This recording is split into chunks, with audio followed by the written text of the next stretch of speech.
1 Coríntios 14, de 1 a 10, nos diz o seguinte: segui o amor e procurai com zelo os dons espirituais, mas principalmente que profetizeis.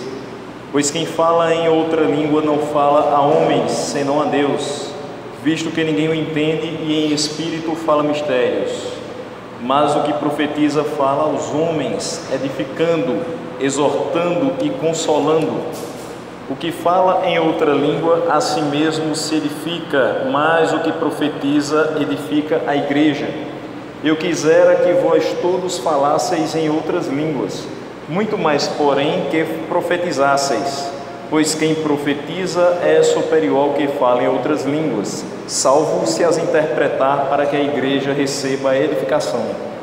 Agora, porém, irmãos, se eu for ter convosco falando em outras línguas, em que vos aproveitareis se vos não falar por meio de revelação, ou de ciência, ou de profecia, ou de doutrina? É assim que instrumentos inanimados, como a flauta ou a cítara, quando emitem sons, se não os derem bem distintos, como se reconhecerá o que se toca na flauta ou cítara? Pois também se a trombeta der som incerto, quem se preparará para a batalha? Assim vós, se com a língua não disserdes palavra compreensível, como se entenderá o que dizeis? Porque estareis como se falasseis ao ar. Há, sem dúvida, muitos tipos de vozes no mundo, nenhum deles, contudo, sem sentido. Oremos mais uma vez nesta manhã, que o Senhor nos conduza em toda a explanação. Senhor Deus, queremos te agradecer pelo último domingo deste ano que o Senhor nos dá, te agradecer pelas bênçãos de 2019, mas também por todas as provações pelas quais passamos, que foram fundamentais para o nosso crescimento. Faz, Senhor, com que nós entendamos todas elas de fato com muita alegria e que possamos em 2020 colocar em prática os aprendizados desse ano, e que mais um aprendizado nós tenhamos nessa manhã e também nesta noite, tendo a Tua Palavra como nosso guia e tendo o Teu Santo Espírito a nos ensinar. Nos ajuda, Senhor, a compreender a mensagem exposta nesse trecho das Sagradas Escrituras, assim que oramos no nome de Jesus. Amém. Meus irmãos, aqui eu quero hoje dividir em duas partes, tentando não me estender muito. Então escolhi 10 versículos. Não é a totalidade do bloco textual, ele iria até o 19, mas entendo que já é muita informação para uma manhã só. E nós ainda vamos ter tempo de trabalhar mais para frente, o estudo não termina hoje, então tem muita coisa ainda para ser trabalhada. E a primeira parte vai do versículo 1 até o versículo 5, a segunda do 6 ao 10. Nessa primeira parte, quando ele começa a seguir o amor, então o princípio básico em que Paulo vai insistir é que tudo que é feito dentro da igreja deve ser feito com amor. E ele faz uma ligação entre o capítulo 14 e o capítulo 13. Mais ainda, quando ele diz: procurai com zelo os dons espirituais, ele também enfatiza o princípio de que tudo que é feito na igreja deve ser procurado com zelo e deve ser voltado para a edificação do corpo de Cristo. Então esse princípio vai estar em harmonia com o que ele mesmo citou em 1 Coríntios 12, versículo 7. Segundo esse versículo, os dons são outorgados visando o bem comum. Então, quando eu faço as coisas com amor e quando eu busco com zelo, eu vou sempre ter na minha visão o bem comum. O amor, de fato, não busca os próprios interesses. Então, o exercício dos dons, tudo que se faz na igreja, deve contribuir para a edificação. E se eu procuro fazer tudo para que a igreja seja edificada, agora ele vai entrar justamente no ponto do exercício do dom de variedade de línguas. E para que a igreja seja edificada, ele precisa ser exercido no vernáculo, ou seja, na sua língua materna. E ele vai citar algumas questões e vai colocar a si mesmo na questão, dizendo qual é o proveito que eu vou ter chegando até vós, falando em línguas que vocês não compreendem, a não ser que haja interpretação.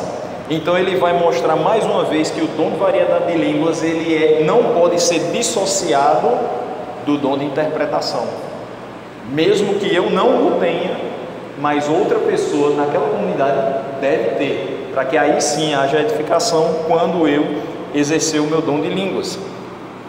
E ele vai mostrar também que a profecia é mais desejável que as línguas, porque a profecia sempre é feita na sua língua materna e ela traz ensinamentos que todos os ouvintes vão compreender.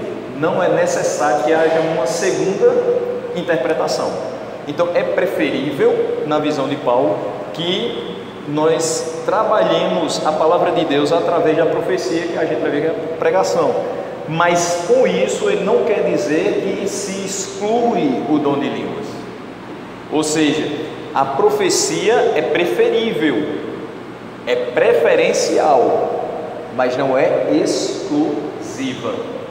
Então ele não descarta a possibilidade de termos, sim, o exercício do dom de variedade de línguas. E aí a gente vai entrar no versículo 1, quando ele diz seguir o amor. Então ele encoraja os crentes coríntios a seguir o amor. O foco desse amor é direto na profecia e nas línguas. Então quando eu estiver profetizando, profetizo com amor. Quando eu exercer o dom de línguas, eu exerço com amor.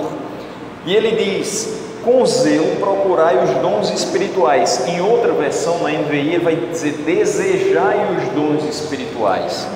Então, procurar com zelo, nesse caso a gente pode tranquilamente substituir por desejar.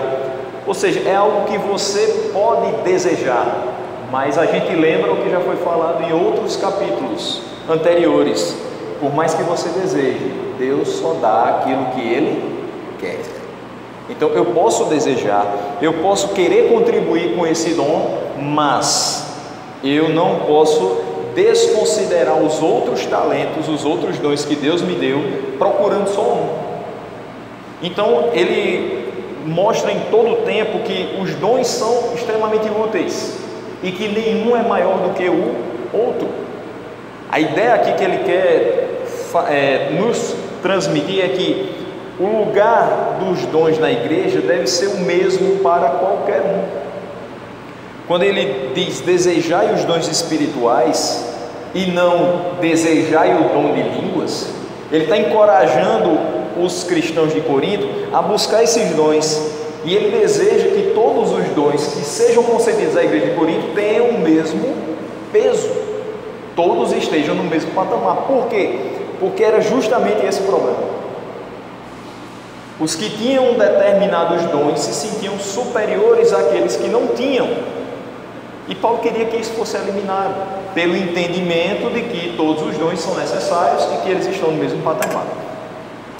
Então, outra questão que ele nos traz é que os dons sendo conferidos visando o benefício da igreja, que é essa a ideia que é passada no capítulo 12, o modo abusivo como os homens os manipulam não deve dar ocasião a que esses dons sejam descartados como algo inútil ou prejudicial. E aqui eu faço um parênteses rapidinho a respeito do nosso contexto.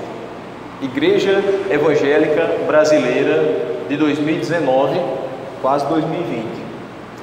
Nós ainda temos muitos problemas com homens que manipulam os dons e buscam os dons ou se utilizam de falsos dons da maneira que eles querem, buscando os próprios interesses, buscando um status maior, buscando proventos maiores. Enfim, são inúmeras as motivações que esses homens usam. Mas por mais que eles manipulem, por mais que haja, na linguagem mais comum que a gente usa, por mais que haja meninice no meio da igreja, por mais que haja imaturidade no exercício de determinado dom, eles não podem ser descartados como algo inútil ou prejudicial à igreja. A gente precisa observar esses exemplos danosos e voltar para a palavra. E pela palavra buscar ter exemplos benéficos. Então, se eu faço tudo pela minha própria cabeça, obviamente que eu vou por um caminho muito perigoso. Mas quando eu vou pela palavra de Deus, os objetivos que ela mesma estabeleceu serão concretizados.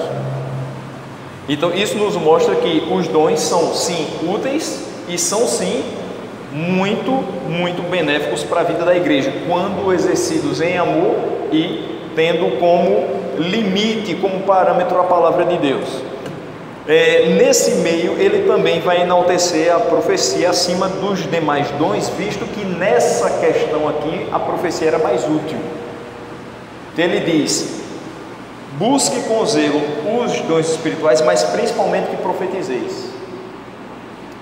Então aqui ele está dizendo: olha, procure todos os dons, todos. Você sabe que você não vai ter todos, mas procure todos. Procure servir a Deus com a sua inteireza de coração e de ser. Agora, entenda que no contexto que vocês estão, a profecia é mais importante do que o dom de línguas. Porque o dom de línguas, usado indiscriminadamente no seio da igreja de Corinto, estava causando dissensões, confusão.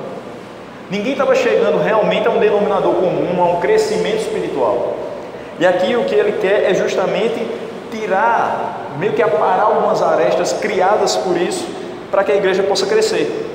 Então ele vai enaltecer o dom de profecia, mas não coloca o dom de línguas à margem. Ele diz: vocês podem utilizá-lo, mas não esqueçam de profetizar, e na sua própria língua, para que as pessoas entendam. O objetivo, como eu falei aqui na outra semana, é que nós tenhamos sempre pessoas compreendendo a palavra de Deus, e ao compreender a palavra de Deus, se dobrem diante do Senhor, reconheçam os seus pecados e tenham imputado em seu coração a fé no Salvador. Então, Paulo diz que buscar os dons é algo legítimo e que o cristão deve buscar, no meio desses dons, o dom de profecia, que é também muito útil para a compreensão da vontade de Deus através da palavra. No versículo 2 ele vai dizer: pois quem fala em outra língua não fala a homens, senão a Deus, visto que ninguém o entende, e em espírito fala mistérios. Aqui uma questão bem complicada, que talvez seja o ponto que a gente chama o ponto nevrálgico da história. Por quê? Nós temos pelo menos 3 colocações a respeito de línguas. Eu deixei justamente por 14. Não falei no 12, não sabia que seria no 14, mas o dia é hoje. Inúmeros comentaristas fecham a questão, principalmente em linha reformada, de que as línguas que são citadas por Paulo são idiomas. Esse é um ponto. Então, quando ele fala em outras línguas, você pode traduzir tranquilamente como em outros idiomas, em outras linguagens conhecidas pelos homens, compreendidas pelos homens, só que representando a identidade de cada povo. Como nós temos a identidade de pessoas que são de fala portuguesa, de língua portuguesa.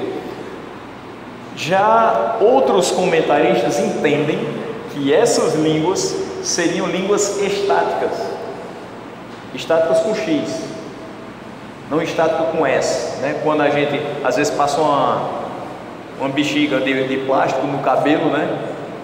O cabelo puxa. Você já fez essa experiência na escola, provavelmente. A energia estática, né? Às vezes você passa assim e os pelos do seu braço sobem. Não é estática desse sentido, com S, de energia parada, não em movimento. É energia, seria língua estática com X, de êxtase. Então você entra num êxtase, você sai um pouco do seu natural e aí passa a falar línguas incompreensíveis fora desse êxtase. Que se você não estivesse naquele estado, você não saberia exatamente o que é que significa. E aí há maior necessidade de uma interpretação por outra pessoa. Essa é uma outra vertente. E outra ainda que diz que são línguas estranhas. Só existe uma pequena objeção. E aí, línguas estranhas a gente já sabe porque a gente escuta isso direto, né? Ah, fulano orou em línguas estranhas. Tem curso para falar em línguas estranhas.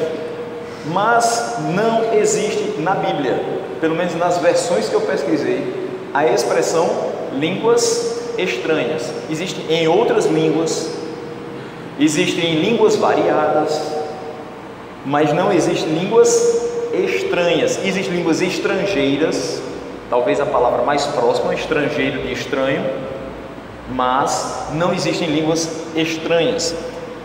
Quando se fala línguas estranhas, a gente pode compreender que é a mesma visão, a mesma compreensão das línguas estáticas. E aí você pode tranquilamente, não só na sua experiência de vida, mas buscar em materiais na internet, em vídeos de pessoas que comentam, não só crentes. Hoje a grande novidade, a comunidade carismática católica faz isso muitas e muitas vezes. Você pode ver pessoas até ensinando, fazendo um tutorial de como falar línguas estáticas.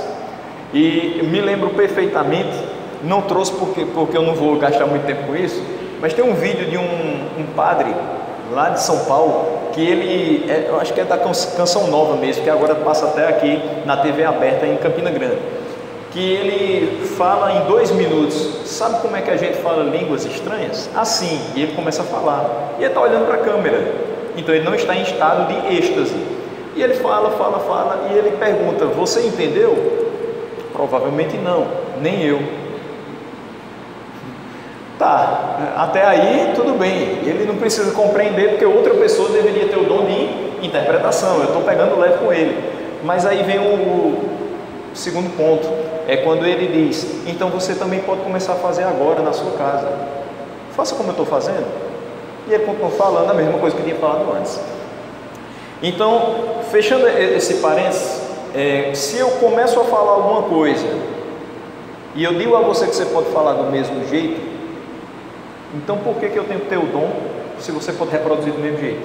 Não é um dom. Algo que pode ser ensinado, que pode ser treinado, que pode ser repetido, então não é dom. Não precisa ter uma inspiração divina para você desenvolver essa fala diferente.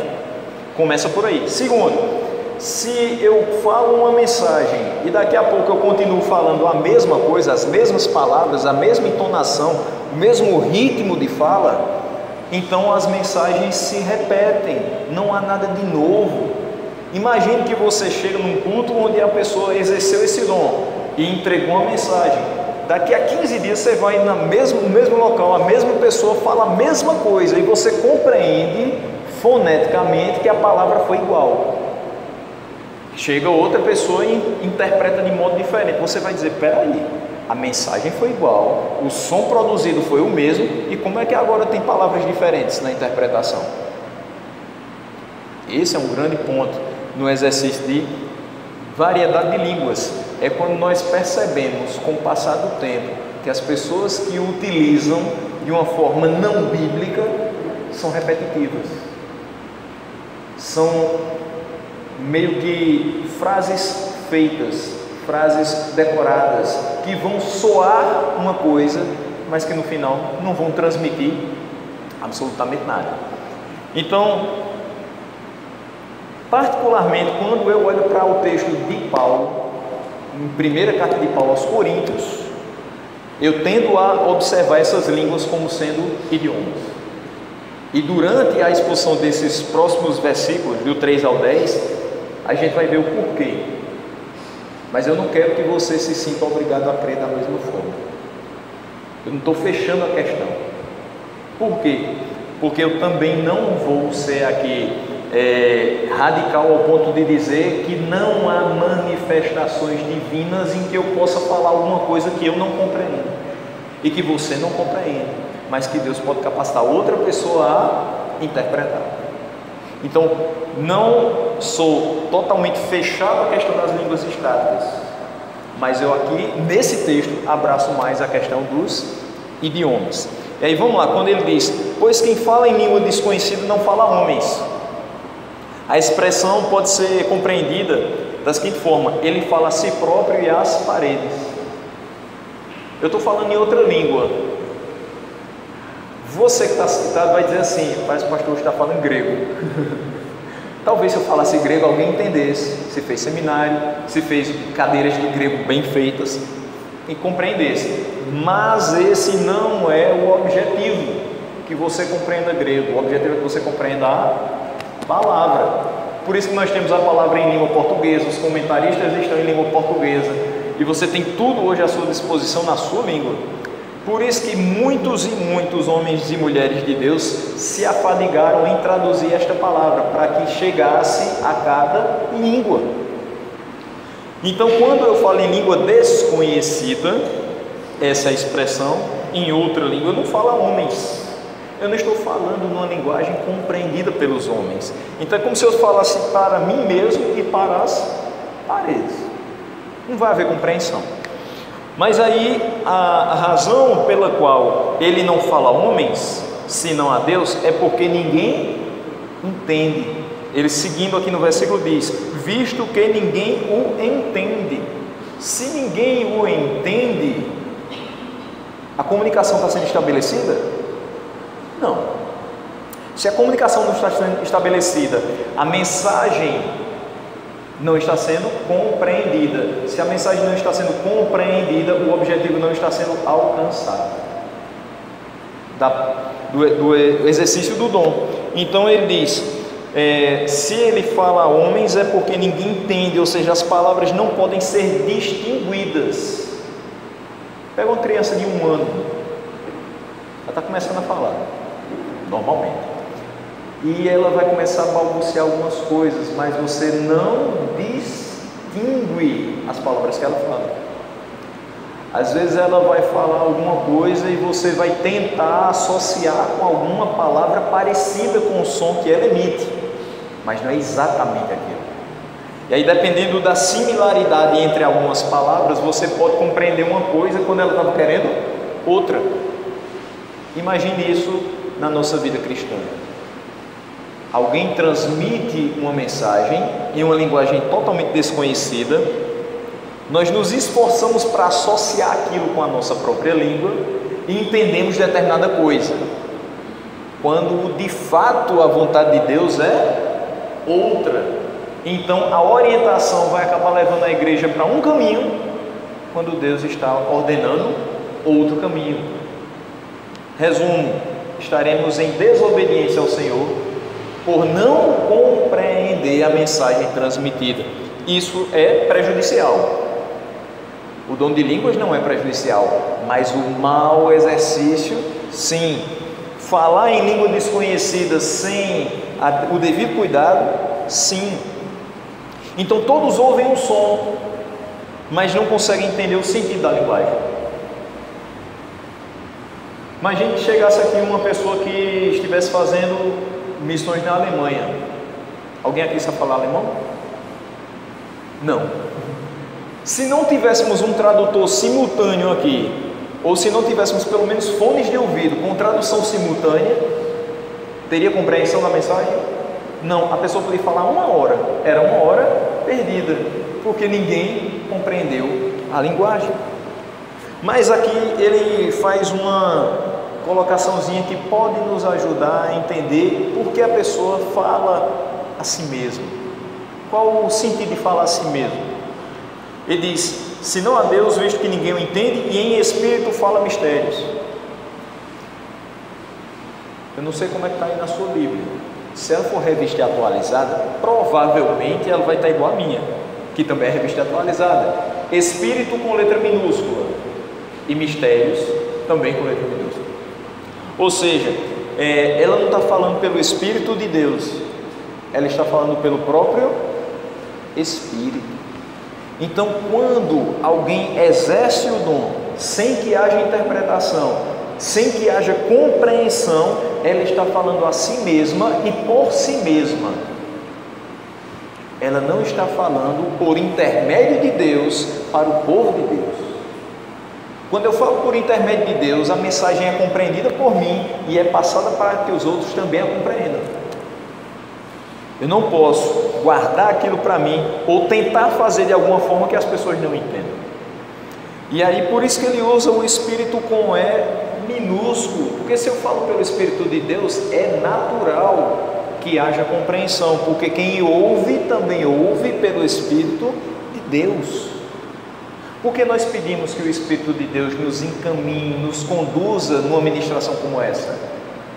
Porque Ele vai me conduzir para compreender e expor, e Ele vai lhe conduzir para compreender, ouvindo e aplicando na sua vida. É um trabalhar duplo que Ele faz, mas quando eu faço pelo meu Espírito, tudo que eu falar aqui não vai soar importante para o seu coração. Por quê? Porque não encontra consonância na palavra de Deus. É do meu espírito, é da minha cabeça, da minha natureza.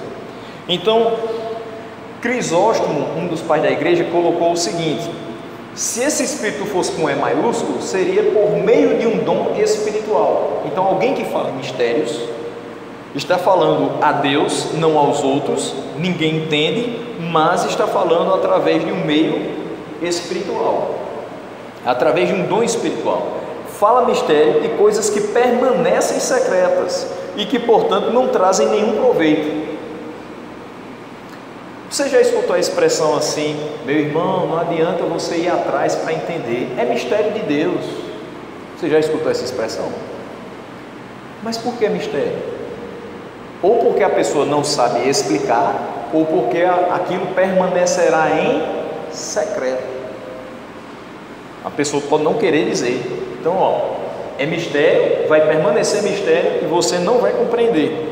É isso que ele está falando aqui. Fala mistérios e coisas que permanecem secretas. Aí vem uma questão: tem coisas que permanecerão em secreto até o fim da nossa vida? Sim. Tem um fundamento. Mas se está na palavra e eu estou expondo, tem alguma coisa que vai permanecer em secreto? O que foi revelado, o que está na palavra, não permanecerá em secreto. Agora, os desdobramentos de alguns assuntos bíblicos permanecerão em secreto. Por exemplo, como é que vai ser a volta de Cristo? Nós temos alguns insights dentro da Bíblia, mas nós não sabemos exatamente como será. Em que dia será? É um mistério. Como será? A gente sabe como é o ladrão que vem à noite, sabe do mesmo jeito que vem um relâmpago do Oriente para o Ocidente, enfim, mas nós não sabemos exatamente como é. Determinadas coisas são secretas, são incógnitas para nós, e assim devem ser, para que a gente continue no patamar de servos e não queira se arrogar ao patamar de sermos senhores. Mas essas coisas que permanecem secretas, quando são colocadas, não tem proveito. Se não há interpretação, se vai permanecer secreto, tem proveito a gente discutir isso? Não. É isso que Crisóstomo queria colocar. No entendimento dele, aqui o mistério foi usado de modo positivo. Coisas reveladas extraordinariamente por Deus, mas que não é o momento de saber concretamente. Por outro lado, Calvino vai entender pelo lado negativo. Ele pega o Espírito com letra minúscula e vai interpretar literalmente.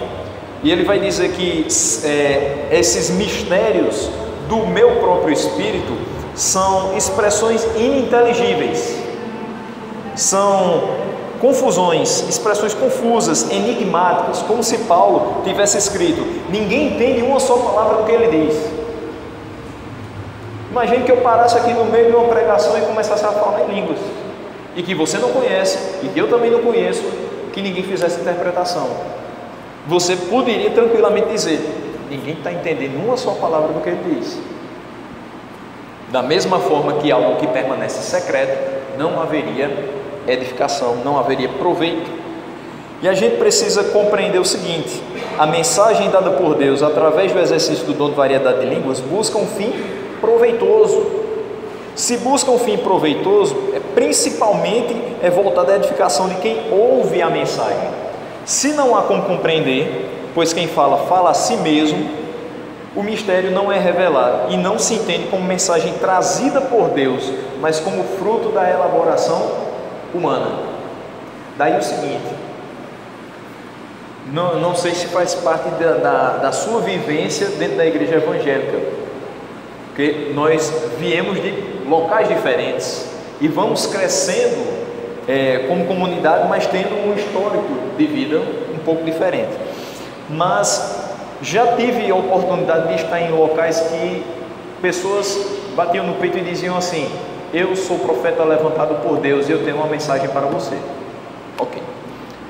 Nessa mensagem, entenda, eu não estou agora falando de profecia como pregação, mas a profecia, aquela que nós entendemos que foi muito prolífica na época do Antigo Testamento e que ela vai até o final do cânon.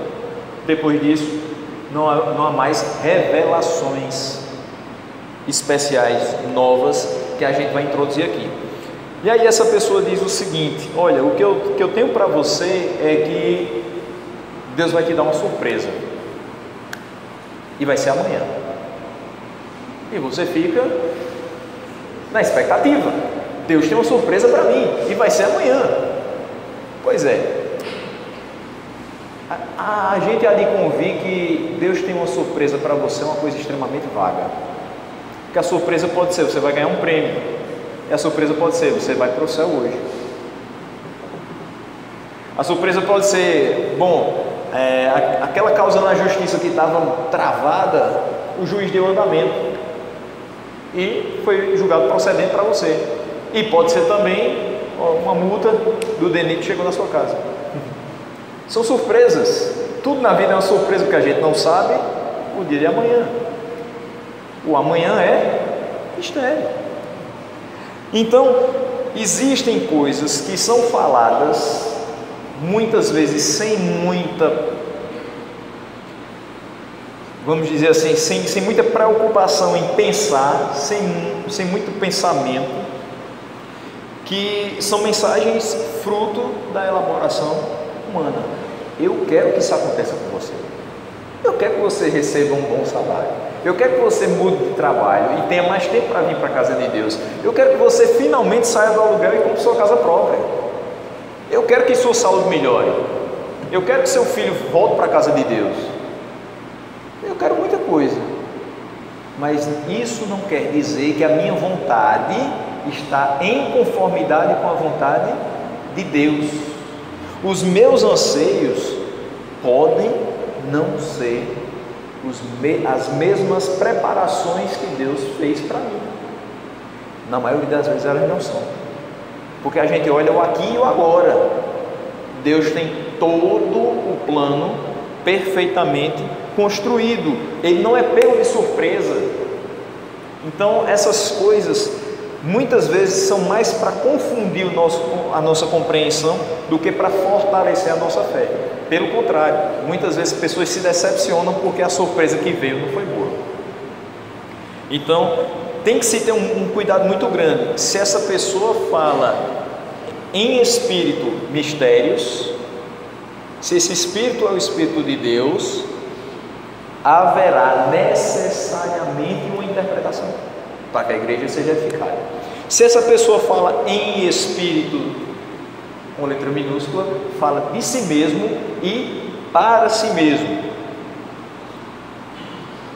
O versículo 3 vai dizer: mas o que profetiza fala aos homens. Agora o contraste: aquele que fala em línguas e não está preocupado com a interpretação, fala a si mesmo, mas o que profetiza fala aos homens, edificando, exortando e consolando.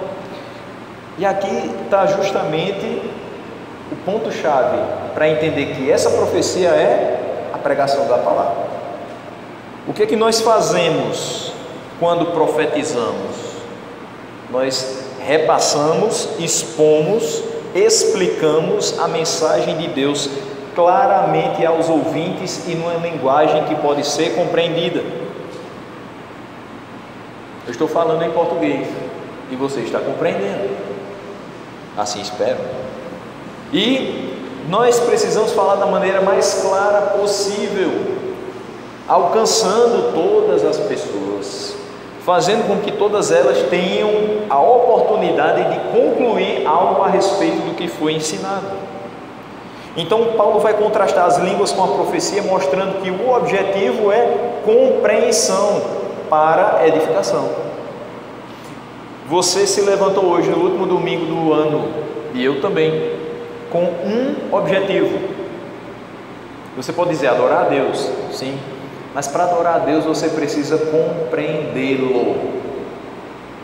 Ninguém fala Senhor, só Jesus Cristo é o Senhor, se não for pelo Espírito de Deus. Então, você não vai invocar o Senhor que você não compreende. Você não vai adorar o Senhor que você não entende porque você está aqui. Você não entende o que está na palavra, você não entende o propósito das coisas. Então, Paulo vai contrastar dessa maneira. Quando a palavra de Deus é proferida, é profetizada, claramente os ouvintes sabem por que estão aqui.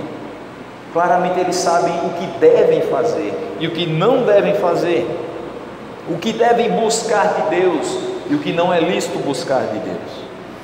O resultado vai ser triplo quando a profecia é bem executada: edificação espiritual. Então você vai ter o fala aos homens edificando, você vai ter a exortação às pessoas que creram e obedeceram, exortando, e levando-as à paz e alegria em Cristo, consolando. Quando nós aqui subimos ao culto e vamos trabalhar algum texto com a igreja, o pensamento é edificação. Mas e muitas vezes essa edificação vai passar também por algumas exortações. E não tenha como exortação somente quando o pastor desembainha a espada e começa a cortar todo mundo, ou então quando ele pega o cajado e desce sem pena em cima de você. Não, a exortação é também orientação. Na realidade ela é muito mais orientação do que punição. Quando você escuta uma palavra muito pesada, uma palavra de conserto, uma palavra de busca da santidade, de afastamento do pecado, ao que é necessário, isso é orientação para uma vida cristã correta, tranquila, de acordo com a palavra de Deus. E muitas vezes a gente acaba compreendendo de forma equivocada exortação, como se fosse apenas alguém reclamando com você o tempo todo por alguma coisa que você fez de errado. E não só existe essa exortação de orientação, de buscar levar o povo de Deus em santidade ao Senhor, mas também trazer paz e alegria. O crente não deve ser reconhecido na sociedade na qual ele está inserido como aquele que vai fechar a Bíblia, colocar debaixo do braço e vai estar assim o tempo todo, em todo canto que tiver, sisudo, cara fechada, não mostra os dentes por nada na vida. Ele não sente um pingo de graça em nada que se comenta, ele não suaviza os momentos que ele está com as pessoas, ele é sempre grave, sempre duro, sempre crítico. Não. Nós temos paz com Deus através de Jesus Cristo, e essa paz deve ser demonstrada na nossa vida com os homens, para que eles busquem não a paz que o mundo dá, mas a paz que Ele nos deixou. E também precisamos mostrar alegria, até porque nós não estamos em rota de colisão com o inferno, nós estamos a passos largos andando para os céus. Então isso deve transmitir alegria a nós, e nós devemos transmitir essa alegria para os demais, porque vai ter muita gente falando: não quero ser crente não, ser crente é muito chato, a pessoa não tem alegria, não faz nada, o crente não festeja, o crente não, parece que não tem nada de bom na vida dele. Nós temos muita coisa boa, nós temos o melhor de Deus dentro de nós, Jesus Cristo. Esse é o melhor, que não está por vir, está para vir pela segunda vez, mas Ele já veio, Ele já habitou no meio de nós, e aqueles que aqui estavam o viram em sua glória. Então, a palavra de Deus bem expressa, ela edifica, ela exorta, mas ela também consola. No versículo 4 ele vai dizer: o que fala em outra língua a si mesmo se edifica, mas o que profetiza edifica a igreja. Essa é outra questão. O apóstolo aqui está destacando, muito provavelmente, aqui eu vou seguir um pouquinho mais o entendimento de Calvino, destacando pessoas que são exibicionistas. Então eu falo a mim mesmo, eu sei que não vai ter edificação, mas eu quero falar. Então eu vou lá e falo. Só que se eu falo, se eu tomo lugar de pregação, falando línguas que não serão compreendidas, que não serão interpretadas, eu apenas estou exibindo algo que eu supostamente tenho. E isso é muito complicado, porque mais na frente ele vai falar sobre a necessidade de ordem no culto, a partir do versículo 26. E eu não vou entrar muito nessa questão, mas só para deixar bem claro o ponto aqui de destacar pessoas exibicionistas. Será que existe isso na igreja? Sim, infelizmente em Corinto havia e vai haver nos nossos dias também. Pessoas que dizem: pastor está pregando, pastor, tem uma mensagem de Deus. O pastor já está pregando, a palavra já está sendo transmitida, Deus já está falando, mas tem uma mensagem de Deus. O pastor abre uma oportunidade, aquela pessoa fala. Daqui a pouco vem outra aí, fala. Daqui a pouco se levanta uma terceira, fala. Daqui a pouco uma quarta, uma quinta, uma sexta e peraí. O culto perdeu o sentido, porque a palavra que estava sendo ministrada para edificação foi subtraída para dar lugar a pessoas que estão falando uma após a outra. E pela multidão de pessoas falando, não haverá compreensão. Quando muita gente fala em determinada situação, vamos precisar decidir isso aqui. Duas pessoas falando, você consegue compreender e chegar a uma noção. 3 pessoas falando ainda dá. Quando 10 pessoas começam a falar, cada uma a sua opinião, começa a ter confusão, começa a não haver mais um denominador comum. Quanto mais opiniões forem ouvidas, menor a capacidade que a gente vai ter de sintetizar tudo e chegar a um ponto só. O que Paulo vai querer mostrar é que quando nós observamos esse dom de maneira mais importante do que a profecia e abrimos o espaço para que muitas pessoas o exerçam no culto, o culto perde a ordem, a edificação se perde. É por isso que ele vai dizer que se levante 1, 2 ou no máximo 3 e um por vez, e que haja interpretação. Ele foca sempre nisso. Então, quando eu falo em outra língua, eu edifico a mim mesmo. Estou desprezando a questão da interpretação. E aí ele vai mostrar que as pessoas, muitas vezes, usando desse dom, não se preocupam com os outros crentes que estão reunidos em assembleia. Se preocupam com a própria edificação. Eu mostrei que eu tinha o dom, eu mostrei que eu sou usado por Deus, e isso me basta. Mas eu preciso, com esse dom, não mostrar que eu sou usado por Deus, mas mostrar que Deus se importa com a igreja. O objetivo do dom não é mostrar que eu sou mais espiritual, é mostrar que o Espírito de Deus está se movendo na vida da igreja, para o bem da igreja, para o crescimento e desenvolvimento da igreja. Então, a gente precisa lembrar de 1 Coríntios 13, que mostra que o exercício do dom sem amor de nada vale, e que o amor não vai buscar o próprio interesse. Então, quem fala a si mesmo, infelizmente, só está se edificando, mas o que profetiza edifica a igreja, porque profetiza na sua própria língua, e os irmãos compreendem, e compreendendo farão o que a Bíblia nos apresenta. 14:5 vai dizer: eu quisera que vós todos falasseis em outras línguas, muito mais, porém, que profetizasseis, pois quem profetiza é superior ao que fala em outras línguas, salvo se as interpretar, para que a igreja receba edificação. Hoje vai ser bem repetitivo: edificação, edificação, edificação. É o ponto-chave. Não adianta ter línguas se não houver edificação.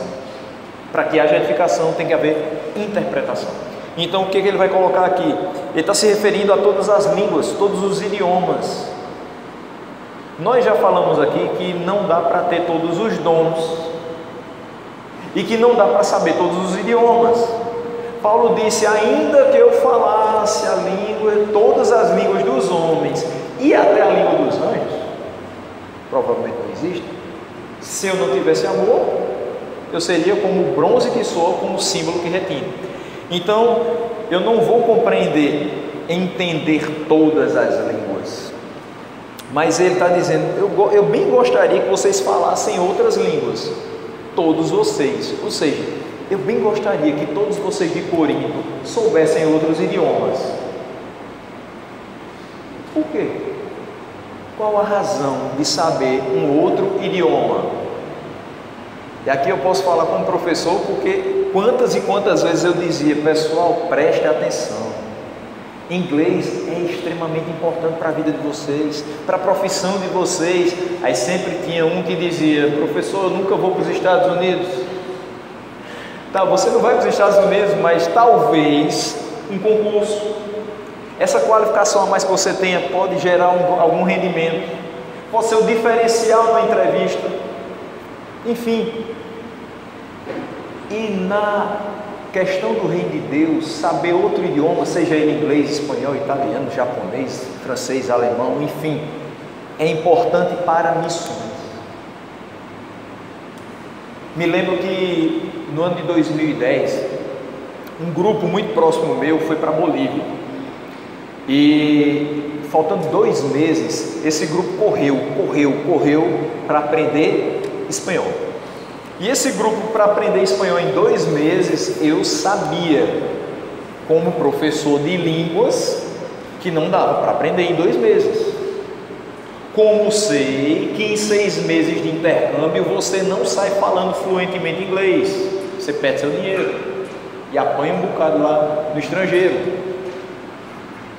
São anos de convivência. Você hoje provavelmente fala muito bem o português, porque você nasceu e desde as primeiras letras você aprende naquela língua.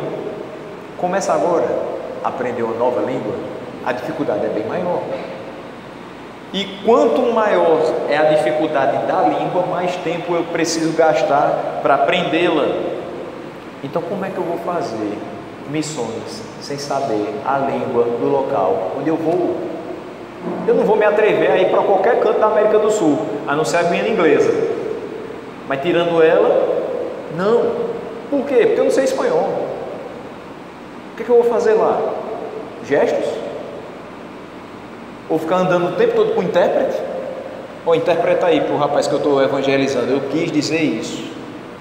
Perde-se tempo, perde-se oportunidades. Muitas vezes você vai chegar, esse é relato de pessoas que já foram para fora do país, eu nunca fui. Mas relatos de pessoas que já foram dizem para mim o seguinte, olha, se você chegar lá sem saber o idioma, tem muita gente que nem escuta você. Você chega num determinado canto e diz, olha, eu estou com fome, eu preciso comer. A pessoa diz, hã? Não sabe falar? Deixa para lá. Então você precisa, no mínimo, é uma questão até de mostrar interesse na cultura do outro, no mínimo, saber o idioma. Quando Paulo diz isso, eu bem gostaria que vocês falassem outros idiomas para que a igreja pudesse expandir na face da terra, para que o nome de Jesus fosse conhecido em outros povos, que ainda não é, para que a gente pudesse fazer missões em locais que ainda não foram alcançados, e para isso eu preciso de pessoas capacitadas nessas línguas. Para que eu vou aprender italiano? Eu nunca vou para Roma mesmo, lá só está o Papa, né? Lá é muito católico. Aprenda, quem sabe a ideia de você aprender italiano, que é bem difícil de conseguir aqui em Campina Grande, mas em outros locais talvez seja mais fácil. Não seja para que Deus use você em missões para a Europa daqui a pouco. Porque infelizmente a gente chegou num tempo que fazer missões para a Europa está querendo fazer turismo, né? Porque muita coisa já foi vista e ouvida, mas missões na Europa é extremamente importante, porque lá que foi o berço do protestantismo está se tornando o fim de tudo. As pessoas não estão mais valorizando. Qual é o grande representante hoje da Europa como pregador? A gente vai passar amanhã aqui todinho e não consegue descobrir um nome. Agora na Inglaterra ainda vem um ou outro, mas já é muito já estão passando, a maioria está morrendo. Os últimos que faleceram agora, John Stott, Sproul, estão morrendo. Nos Estados Unidos ainda tem um restinho, apesar de tanta complicação na teologia americana, mas não tem mais. Antigamente você tinha alemães, holandeses, inúmeros, excelentes escritores e pregadores, mas hoje não temos mais. E a gente vai ficar aqui achando que, não, só preciso fazer missões aqui mesmo, porque eu também só sei falar português. Não, busca qualificação para que você possa fazer além mar também. Então, aqui deve se colocar uma observação: mesmo que seja importante a língua, ela não pode tomar muito tempo do culto. Então, falando aqui já, saindo da questão dos idiomas e falando em línguas também que podem ser faladas no culto, elas não devem tomar muito tempo do culto, subtraindo o espaço da profecia, ou seja, da pregação. Por isso que ele diz: eu quisera que vós todos falasseis em outras línguas, muito mais, porém, que profetizasseis. Eu queria que vocês falassem outros idiomas, mas eu queria muito mais. Meu desejo ainda é maior do que vocês profetizassem, que vocês pregassem a palavra de Deus. E ele diz: porque quem profetiza é superior ao que fala em línguas, salvo se as interpretar, para que a igreja receba interpretação. Ou seja, se a interpretação for adicionada, então nós vamos ter profecia. Línguas mais interpretação é igual a profecia. Porque uma mensagem foi transmitida e foi interpretada, é uma pregação. Algo da parte de Deus, algo da palavra de Deus está sendo passada para o povo e o povo está compreendendo. Nos próximos versículos, nós vamos ter agora ele falando da sua própria pessoa, porque é muito mais fácil ele colocar a repreensão nele mesmo do que nos outros irmãos. Então o exemplo vai ser usado com ele, com Paulo, e ele vai dizer: agora, porém, irmãos, depois de mostrar tudo isso para vocês, eu quero fazer uma pergunta. Se eu for ter convosco falando em outras línguas, em que vos aproveitarei se não vos falar por meio de revelação, ou de ciência, ou de profecia, ou de doutrina? Essa é a pergunta, e ele fala de 4 questões. Então veja: ora, se eu for a vós. Os coríntios estavam conscientes do rico fruto que a doutrina paulina produzira. Os coríntios sabiam que tudo que Paulo estava fazendo, todo o trabalho dele, todos os escritos dele eram extremamente úteis para que eles se mantivessem no caminho proposto por Deus. Mas ele pergunta agora que utilidade seria se ele empregasse línguas desconhecidas quando falasse a eles. Eles estavam compreendendo porque foi falar tudo na língua deles, mas se ele viesse com outras, qual seria o proveito? Paulo utiliza então o próprio exemplo, porque seria menos ofensivo reprovar a si mesmo do que reprovar outros. E ele vai fazer menção de 4 tipos de edificação. O primeiro, revelação. O segundo, conhecimento, que aqui nós lemos ciência, profecia e doutrina. A profecia é serva da revelação. O que é que eu estou querendo dizer com isso? Que a pregação é serva da palavra, ela não pode ser exercida fora da palavra. Tem muita coisa hoje sendo chamada de pregação, mas não é pregação. Por quê? Porque não está saindo da palavra.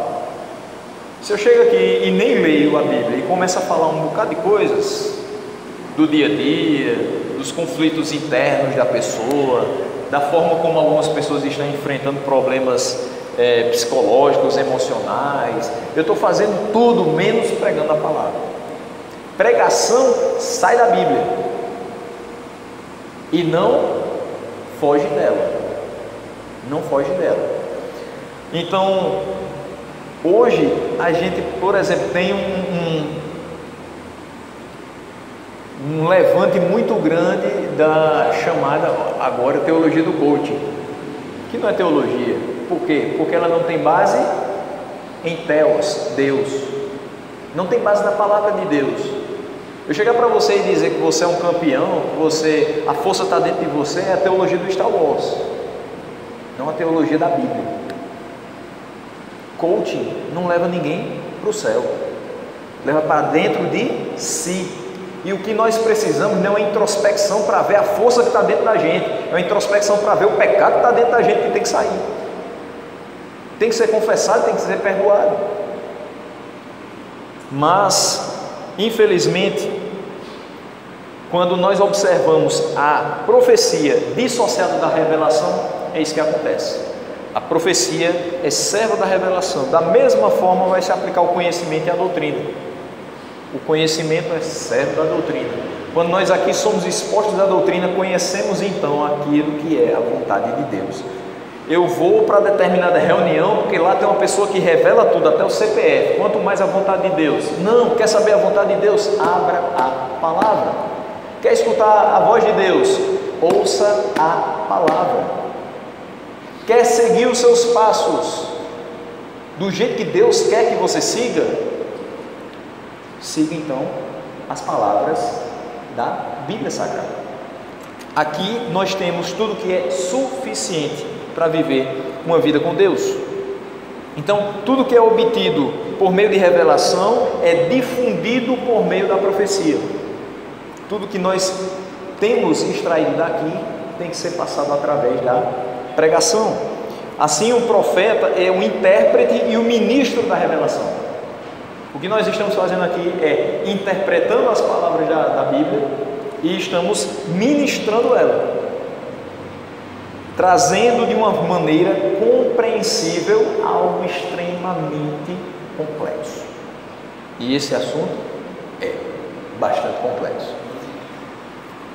Mas seguindo aqui um pouquinho, o que é que nós precisamos também observar com relação à profecia? A profecia não consiste só de interpretação da Escritura, mas também vai incluir o conhecimento para fazer a aplicação quanto às necessidades do momento. Então você não somente escuta a pregação, que é a interpretação da Escritura, mas você obtém um conhecimento para aplicar na sua vida. E esse conhecimento aplicado vai servir para as suas necessidades. Por isso que ele fala, por exemplo, da consolação. Ele fala em exortação, fala em edificação, mas fala em consolação. Quantas vezes você vem para a casa de Deus esperando que alguma palavra possa dar um ânimo no seu coração, alguma palavra possa ser um bálsamo para o seu coração, alguma palavra possa fazer com que você enxergue mais à frente, que faça você caminhar algumas milhas a mais, porque você está se sentindo muito fragilizado para continuar caminhando. Então ela serve a tudo isso, para as necessidades também do momento. E aí ele vai colocar no versículo 7: é assim que instrumentos inanimados, como a flauta ou a cítara, quando emitem sons, se não os derem bem distintos, como se reconhecerá o que se toca na flauta ou cítara?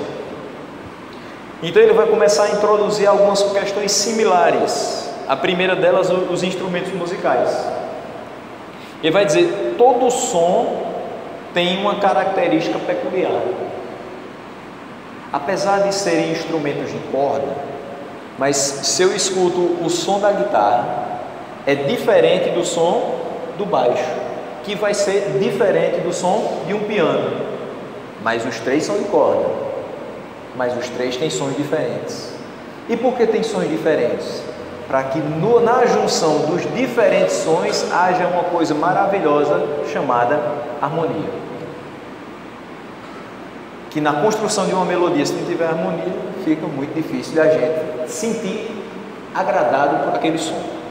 Então, eles bem executados, cada um com sua característica, vão formar algo harmônico. Uma pessoa não pode dar vida a uma harpa ou uma flauta, mas a faz produzir um som que, regulado de tal forma, pode ser distinguido.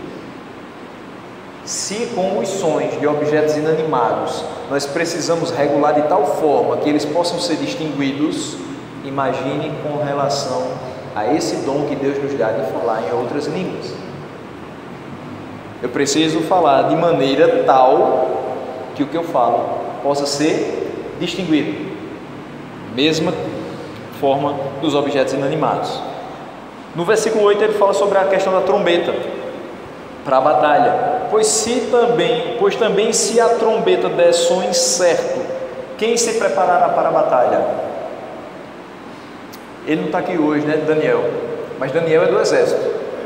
E quando está no exército, um toque, 2 toques, 3 toques na trombeta tem determinadas funções.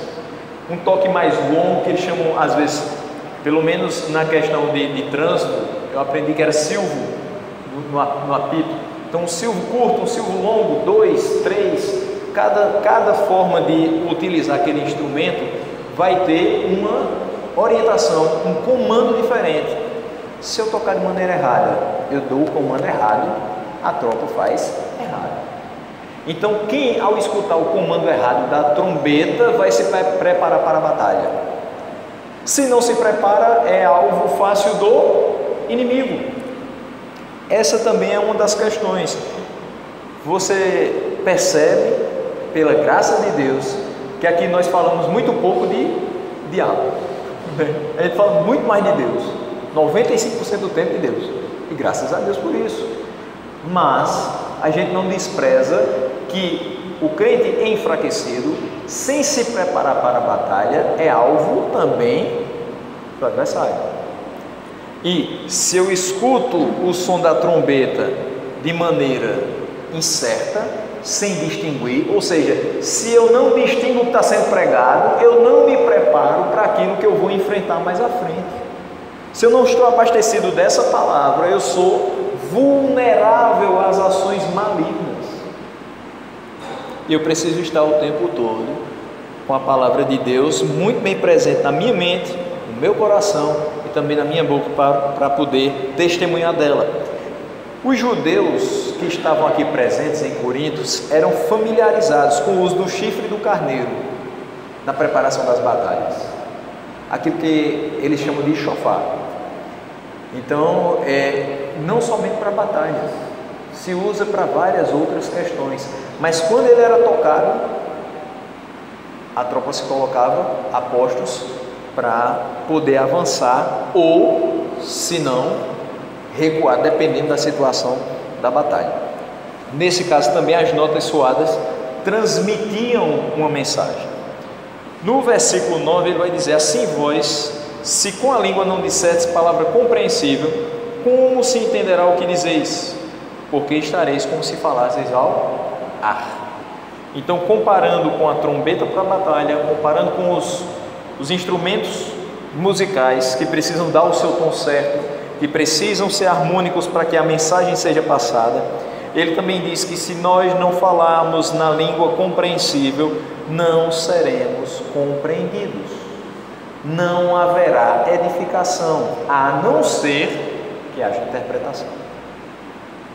Mas caso não haja, estamos falando ao ar, lançando palavras no vento. E no versículo 10 ele fecha dizendo: há sem dúvida muitos tipos de vozes no mundo, nenhum deles, contudo, sem sentido. Então ele diz, em termos gerais, todo som no mundo tem um sentido. Nada nesse mundo é sem propósito. Você sabe que o latido dos cães é diferente do relincho dos corcéis. Você sabe que o rugido do leão é diferente do zurro dos asnos. Você sabe que cada espécie de pássaro tem seu modo particular de emitir sons. Uns trinam, outros gorjeiam, outros chireiam.